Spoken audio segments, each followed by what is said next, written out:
What the hell? I bought an antique mirror at a flea market. The old man selling it warned me, never look into it after midnight. I thought it was a joke. That night, I decided to test it out. At exactly 12:03 a.m., I turned off all of the lights in my apartment and stared directly into the mirror. My reflection stared back with a creepy smile. Before I could react, it raised its hand and slowly began to write on the glass. I could only watch in horror as it spelt out the words, "Turn around." So I did. I slowly turned around and looked back at the mirror. But when I did, my reflection was no longer there. Every night after midnight, the writing changes. At first, it was just little notes like "You're not alone" or "We re-watching you" written in this spidery handwriting. But last night, it said something new.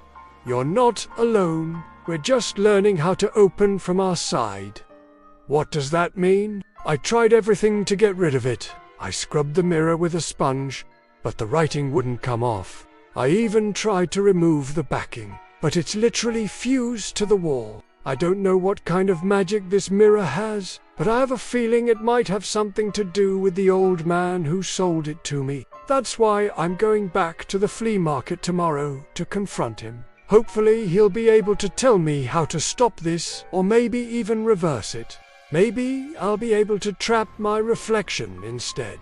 I found the old man again. He was sitting in his usual spot surrounded by his dusty antiques. He looked up as I approached, and a knowing smile crept across his face. "So you figured it out," he said, his voice raspy with age. "You know what this means, right? Is there any way to stop it?" I asked, my voice barely above a whisper. The old man shook his head slowly. "No, my boy, there is no way to stop it.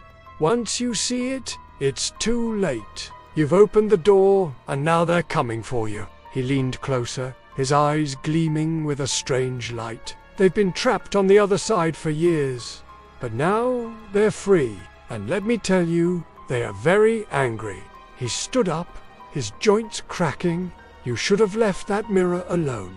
Now you've unleashed hell." With that, he shuffled away, leaving me alone with my thoughts and the creeping dread that something sinister was lurking just beyond my sight.